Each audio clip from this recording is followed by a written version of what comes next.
Times में खुश आमदीद। लबनान और इसराइल के दरमियान एक मरतबा फिर जंग छिड़ने के पूरे इम्कानात पैदा हो गए हैं और इसराइल इस नई जंग से बचना चाहता है। इसराइल नहीं चाहता कि लबनान के साथ इस वक्त जंग में मसरूफ़ हो, क्योंकि उसकी पूरी तवज्जो इस वक्त गज़ा पट्टी पर है, हमास को ख़त्म करने के सिलसिले में है। और इसी सिलसिले में अमेरिका से इसराइल ने दरख्वास्त की है कि वो पॉलिटिकल मामलों के ज़रिए, बातचीत के ज़रिए, डायलॉग के ज़रिए लबनान के साथ जंग को टाल दे, क्योंकि हिजबुल्लाह ने जिस तरह की धमकी दी है उससे इसराइल एक मरतबा फिर बैकफुट पर आ गया है। और इसराइल को लग रहा है कि जिस तरह माजी में 2 मरतबा हिजबुल्लाह ने हमला करके हमको शिकस्त से दो चार किया है, हमारी आर्मी का, हमारे सिपाहियों का बड़े पैमाने पर नुकसान किया, उसी तरह इस मरतबा भी पिछली ताकत और कुव्वत के साथ हिजबुल्लाह हम पर हमला शुरू ना कर दे और उसकी वजह से गज़ा पट्टी में जो उसका मिशन है वो अधूरा रह जाएगा। लेकिन हिजबुल्लाह ने ठान लिया है। जो खबर सामने आ रही है वो ये कि अमेरिका के कई अहम जिम्मेदार, यहाँ तक कि वज़ीर ख़ारजा जल्द ही बैरूत पहुँचने वाले हैं। वो इसराइल का भी दौरा करेंगे और कोशिश करेंगे कि इसराइल और लबनान के दरमियान किसी तरह की जंग ना छिड़े, किसी तरह का तनाज़ुर पैदा ना हो। बस मामूली झड़पों का जो सिलसिला हिजबुल्लाह की तरफ से लबनान की सरहद से इसराइल पर जारी है, इसराइल की तरफ से जो जवाब दिया जाता है उतना ही रहना चाहिए, बाज़ाब्ता जंग नहीं छिड़नी चाहिए। लेकिन हिजबुल्लाह का कहना है कि इसराइल ने बैरूत में हमला करके और हमास के नायब सरबराह सालेह अल अरूरी को शहीद करके हमारी खुद मुख्तारी पर हमला किया है, हमारी आज़ादी पर हमला किया है और हम इसका बदला लेकर रहेंगे, हम इसको माफ़ करने वाले नहीं हैं। इसके अलावा हमारे कई मुजाहिदों को भी इजराइल की सेना ने शहीद कर दिया है और अब उसी क़ुव्वत के साथ हमला होगा जिस क़ुव्वत के साथ 1990 की दिहाई में हमने इजराइल को शिकस्त से दोचार किया था।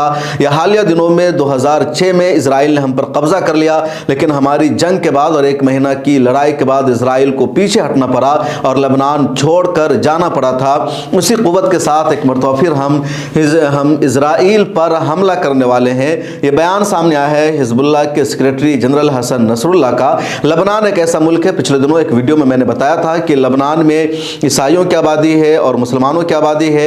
जब लबनान की हुकूमत तश्कील हुई थी फ्रांस की आज़ादी यानी फ्रांस से आज़ादी मिलने के बाद, तब दुनिया की ताकतों ने लबनान का सदर एक ईसाई को बना दिया, वज़ीर आज़म एक शिया मुसलमान को और स्पीकर एक सुन्नी मुसलमान को।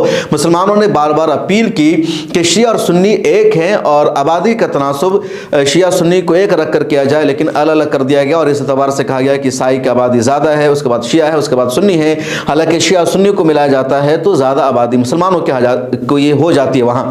बहरहाल सदर लबनान का ईसाई को बनाया गया और वज़ीर आज़म शिया मुसलमान को और स्पीकर सुन्नी मुसलमान को, दोनों मिलकर ज़्यादा हो जाते हैं। लबनान ऐसा मुल्क है जिसकी अपनी आर्मी नहीं है, आर्मी के एतबार से मुल्क बेहद कमज़ोर है। वहाँ की आर्मी अगर किसी को माना जाता है तो हिजबुल्लाह की आर्मी को, हिजबुल्लाह के मुजाहिदीन को।